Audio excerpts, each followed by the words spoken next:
Ya, terima kasih Anda masih menyaksikan Sindo Malam bersama saya Raditya Ayu. Pemirsa, kebakaran hebat melanda pabrik pengolahan biji plastik di Tangerang, Banten. Tidak ada korban jiwa, namun kerugian ditaksir hingga miliaran rupiah. Kebakaran menghanguskan pabrik pengolahan biji plastik di kawasan Mekarsari, Tangerang. Besarnya kobaran api dipicu banyaknya material mudah terbakar, seperti biji plastik dan bahan kimia. Tidak hanya menghanguskan bangunan produksi, ruang perkantoran seperti mes karyawan, stok bahan baku untuk produksi ember, sejumlah mesin produksi dan kendaraan pekerja juga ikut terbakar.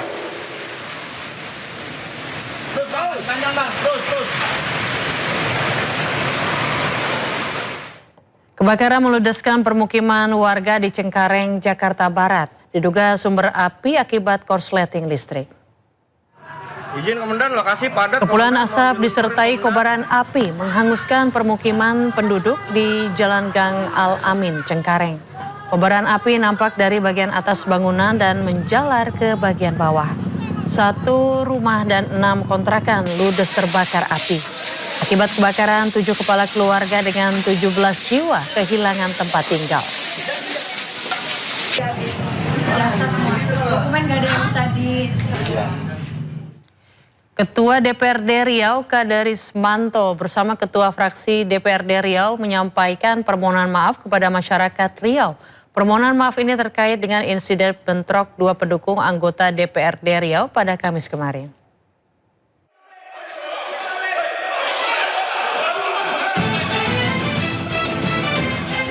Ketua DPRD Riau Kadarismanto bersama Ketua Fraksi DPRD Riau menyampaikan permohonan maaf kepada masyarakat Riau. Permohonan maaf ini terkait atas insiden bentrok 2 pendukung anggota DPRD Riau pada Kamis sore di kantor DPRD Riau. Kericuhan terjadi saat rapat membahas anggaran. Kericuhan diduga terjadi antara 2 anggota dewan, yakni Wakil Ketua DPRD Riau, Parisman Ihwan, dengan Ketua Komisi 5 DPRD Riau, Indra Gunawan. Peristiwa yang sangat memalukan itu sempat viral di media sosial dan mendapat kecaman dari warganet. Permohonan maaf secara resmi disampaikan langsung oleh Ketua DPRD Riau Kadarismanto bersama Ketua Fraksi serta Ketua Badan Kehormatan DPRD Riau I Mustiar di ruangan rapat DPRD Provinsi Riau Jumat siang terkait insiden yang memalukan itu. Kadarismanto menegaskan bahwa insiden bentrok 2 pendukung anggota DPRD Riau itu tidak berkaitan dengan substansi rapat resmi. Atas nama lembaga, atas nama pimpinan dan seluruh anggota DPRD Provinsi Riau, kami mengucapkan permohonan maaf yang setinggi-tingginya. Kejadian kemarin itu sesungguhnya memang terjadi pada saat pembahasan Badan Anggaran DPRD dan TAPD Provinsi Riau. Tetapi substansinya bukanlah pada pembahasan badan anggaran itu. Kenapa? Penyelesaian dugaan pelanggaran etik diserahkan sepenuhnya kepada Badan Kehormatan DPRD Riau. Badan Kehormatan memiliki wewenang untuk memeriksa, menilai, dan merekomendasikan sanksi sesuai dengan tata tertib anggota DPRD Riau dan peraturan perundang-undangan. Dari Pekanbaru Riau, Indra Yusrizal, iNews melaporkan. Viral di media sosial, pejabat Camat Madiun Muksin Harjoko terekam bermain game di ponsel saat sidang paripurna DPRD Madiun. Setelah ramai jadi perbincangan, warganet pejabat ini meminta maaf.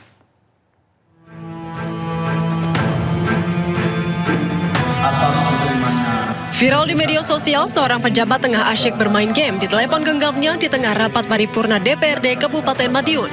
Atas diterimanya predikat opini wajar tanpa pengecualian atau WTP yang ke-13 kalinya, atas diterimanya.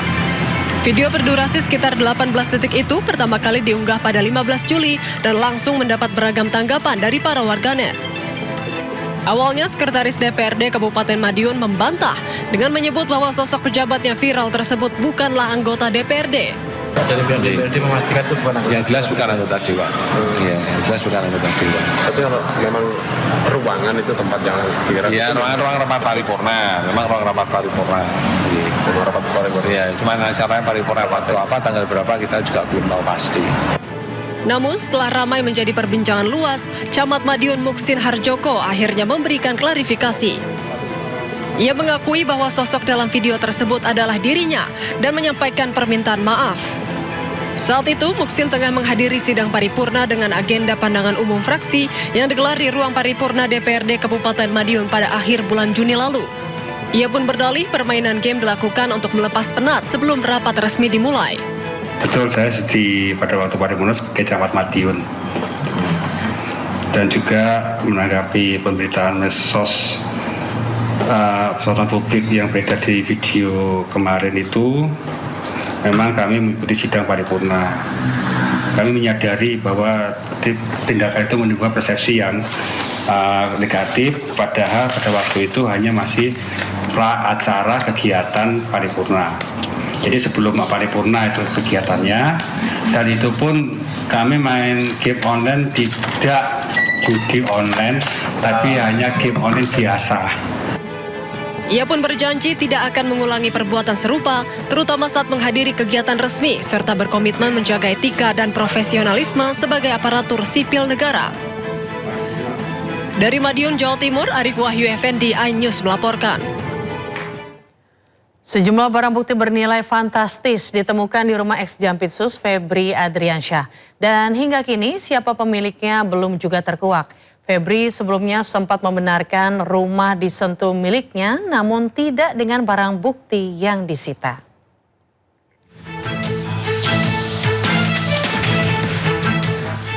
$74 kilogram emas, uang miliaran rupiah, dan falas telah disita oleh penyidik. Namun siapa pemiliknya? Sejumlah barang bukti yang jumlahnya fantastis ini ditemukan di rumah ex-Jampitsus Febri Adriansyah. Tapi hingga kini siapa pemiliknya belum juga terkuak. Pertanyaan itu hingga kini juga masih menjadi teka-teki. Kejaksaan Agung mengaku belum dapat memastikan kepemilikan emas batangan dan uang yang disita karena masih memeriksa barang bukti dan dokumen yang diserahkan Polri. Di sisi lain, beberapa waktu yang lalu, Febri Adriansyah sempat menyatakan bahwa rumah di Sentul memang miliknya. Namun ia membantah jika emas dan uang tersebut adalah miliknya. Febri juga mengaku siap mempertanggungjawabkan asal-usul seluruh harta yang ditemukan. Penyidikan pun kini terus bergulir, dimulai dari Polda Metro Jaya dan Kortas Tipikor Polri, dan kini beralih ke Kejaksaan Agung. Tim Liputan iNews melaporkan. Kabid Humas Polda Metro Jaya Kombes Pol Budi Hermanto menjelaskan bahwa seluruh barang bukti dinyatakan asli, termasuk dolar Amerika dan dolar Singapura serta emas seberat 74 kg. Penyerahan perkara lanjutan baik berupa rangkaian dari tanggal 11 berita acara administrasi penyidikan, hari ini barang bukti dan tersangka. Ini merupakan wujud secara sinergitas Kejaksaan Agung Republik Indonesia dan Kepolisian Republik Indonesia tetap mengedepankan etika kelembagaan dan nurani di dalam proses penyidikan. Kami laporkan kepada teman-teman sekalian bahwa pelaksanaan uji barang bukti berupa uang rupiah sebanyak 71.082 lembar dengan nilai nominal 6.059.506.200 dinyatakan asli berdasarkan hasil pemeriksaan Bank Indonesia melalui surat nomor 28/8 DPU tanggal 14 Juli 2026. Barang bukti berupa 74 batang emas lantakan dengan total berat 74 kilo 01414,59 gram atau sekitar 74,01 kilogram dinyatakan memiliki kadar 23 karat berdasarkan hasil pemeriksaan PT Pegadaian melalui surat nomor 271-00-00016.00/2026 tanggal 14 Juli 2026. Selanjutnya terkait tentang barang bukti uang dolar Amerika Serikat dengan nilai nominal 6.370.921. Ya, sementara itu pengacara Hotman Paris dampingi pemeriksaan Febri Adriansyah sebagai tersangka di Kejaksaan Agung.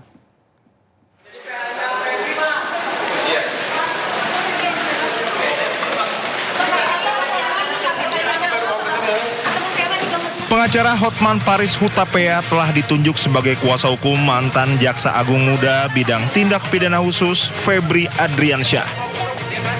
Hotman pun mendampingi Febri menjalani pemeriksaan di Gedung Kejaksaan Agung Jakarta. Hotman mengatakan Febri diperiksa sebagai tersangka dalam kasus dugaan tindak pidana korupsi dan tindak pidana pencucian uang.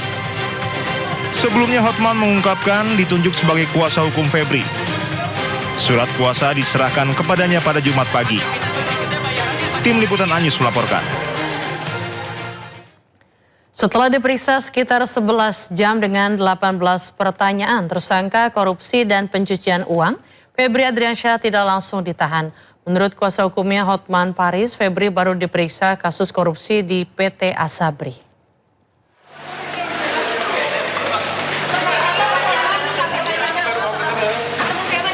Setelah resmi menjadi pengacara Febri Adriansyah, Hotman Paris Hutapea langsung dampingi ex-Jampitsus itu jalan pemeriksaan di Kejaksaan Agung.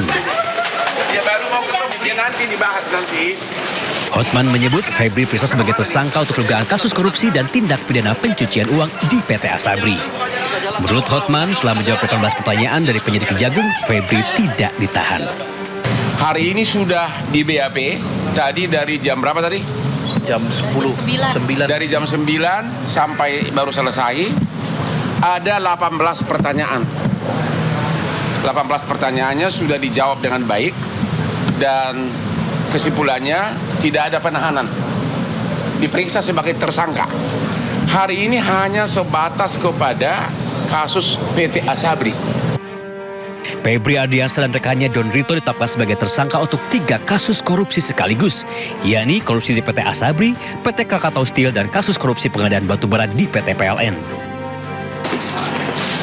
Berbeda dengan Febri yang masih melenggang bebas, karibnya Don Rito kini sudah mendekam di penjara. Tim Liputan iNews melaporkan.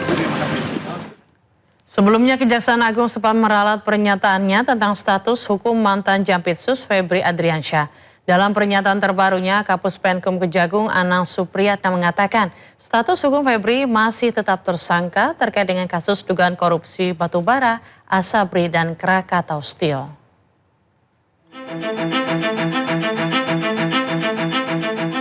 Kejaksaan Agung menerbitkan 3 surat perintah penyidikan atau sprindik setelah penyerahan perkara dari Kortas Tipikor Polri terkait kasus dugaan korupsi batubara, Asabri, dan Krakatau Steel yang melibatkan ex-Jampitsus Febri Adriansyah. Kapus Penkum Kejagung Anang Supriyatna menjelaskan sprindik tersebut menegaskan status Febri tetap tersangka.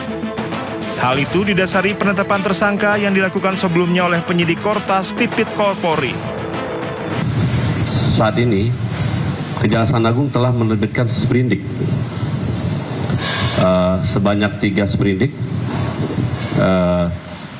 Ada 3, yaitu terkait sprindik nomor 43 dugaan tindak pidana korupsi dan TPPU untuk PT Krakatau.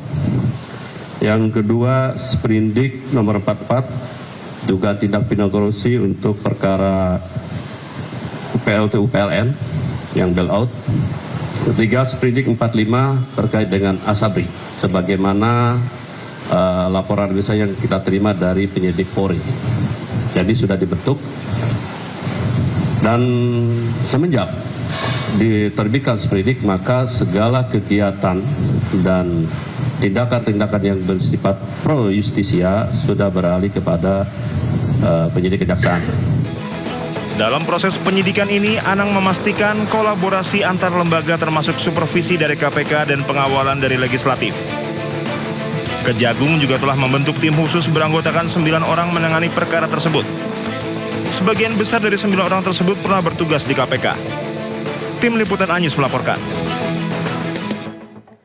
Kejaksaan Agung telah membentuk tim penyidik khusus untuk mengusut perkara yang menyeret Febri Adriansyah. Tim penyidik khusus bentukan Kejagung diisi 9 jaksa senior yang mayoritas merupakan alumni KPK.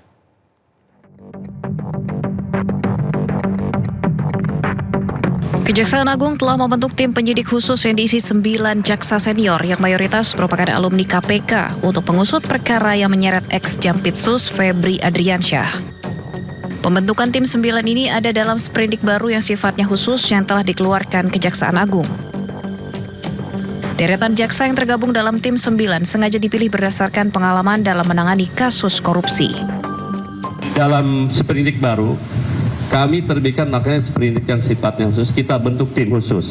Ini terdiri dari 9 orang. Yang jelas sebagian besar penyidik-penyidik ini yang berasal mantan alumni KPK. Jaksa-jaksa yang pernah bertugas di KPK. KPK menyambut baik pembentukan tim khusus untuk menangani perkara dugaan korupsi dan tindak pidana pencucian uang atau TPPU yang menjerat ex-Jampitsus Febri Adriansyah. KPK meyakini para alumni itu memiliki track record yang baik selama bertugas di KPK, hingga mereka pasti mampu menuntaskan perkara tersebut.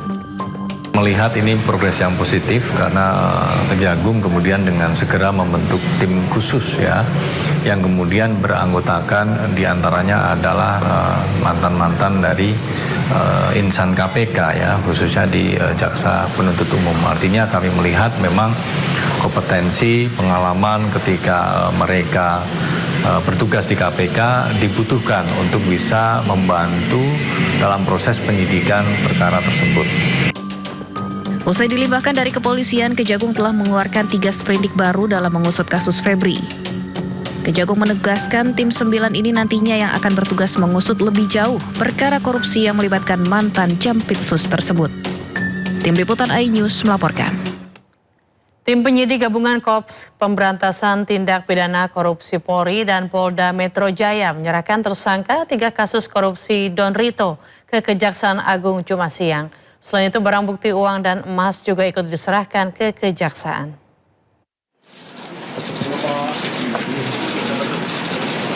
Tersangka 3 kasus korupsi Don Rito keluar dari ruang tahanan Polda Metro Jaya untuk diserahkan ke Kejaksaan Agung Jumat siang. Don Rito yang mengenakan rompi tahanan hanya menunduk saat dikawal petugas menuju mobil tahanan.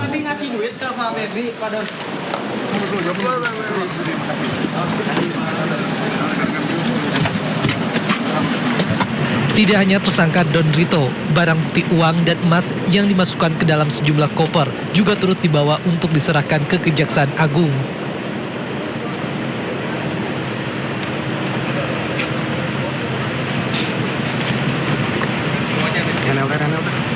Kemudian kendaraan yang membawa tersangka Don Rito berserta barang bukti dikawal ketat menuju gedung Kejaksaan Agung Jakarta Selatan.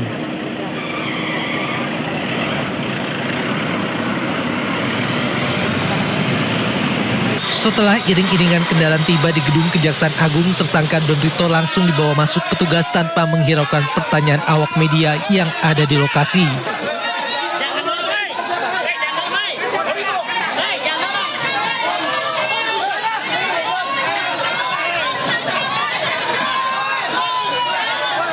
Selain itu, koper-koper yang berisi barang bukti uang dan emas juga dibawa masuk.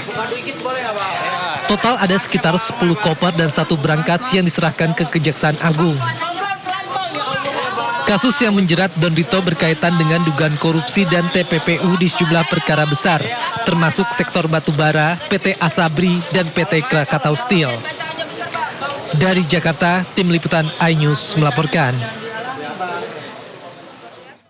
Sebelumnya, kuasa hukum Don Rito Handika Honggo Wongso mengaku kasus yang menjerat kliennya ini sebagai gajah melawan gajah. Namun Don Rito hanyalah pihak yang diinjak karena terjadi perkelahian besar. Si Pak Idon itu ibaratnya gini, ini gajah sama gajah berkelahi nih, ya. Pak Idon itu sebagai pihak pelandu yang digencet habis ketika terjadi perkelahian. Gambarannya begitu. Jadi posisi Pak Idon sebagai pihak yang diinjek karena terjadi perkelahian antar dua lembaga negara yang punya power dan punya kemampuan di dalam memproses semua persoalan hukum di Republik ini. Lalu aset yang disita Pak, yang di Deklen dan di Koin Money, terus di rumahnya Pak Don itu uang siapa Pak? Begini, kami coba konstruksikan apakah uang yang ditemukan di kafe Deklen, kemudian di rumah dan di tempat money changer itu apakah ada relevansi dengan perkara yang disangkakan. Pertama terkait dengan penanganan perkara Asabri, klaster Pak Tangian. Terkait perkara itu Pak Idon pasif, dia tidak kenal Pak Tangian. Perbedaan perlakuan hukum terhadap dua tersangka kasus Asabri limpahan Polri menuai sorotan publik. Don Rito tersangka dari pihak swasta resmi ditahan dengan rompi merah muda Kejagung. Sementara tersangka lainnya, mantan Jampitsus Febri Adriansyah tidak ditahan usai diperiksa 11 jam penyidik Kejagung.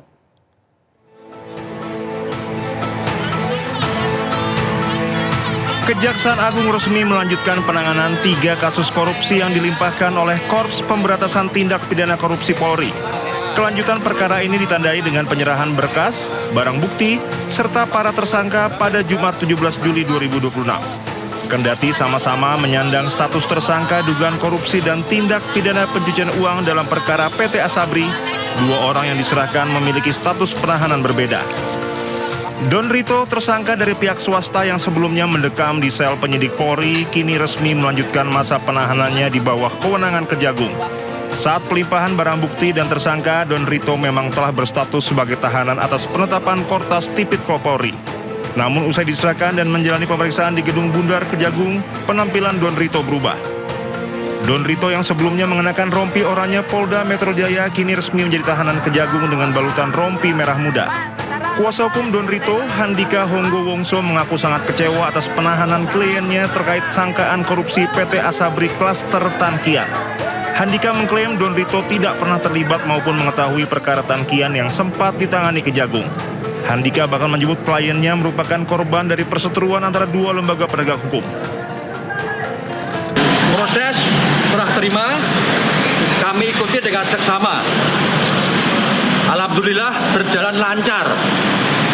Namun yang membuat kami shock, klien kami, Pak Idon, langsung ditahan di rutan C7 Kejaksaan Agung RI atas dasar sangkaan yang sama dengan apa yang disangkakan oleh pihak Polda Metro Jaya, yaitu terkait perkara Samintan.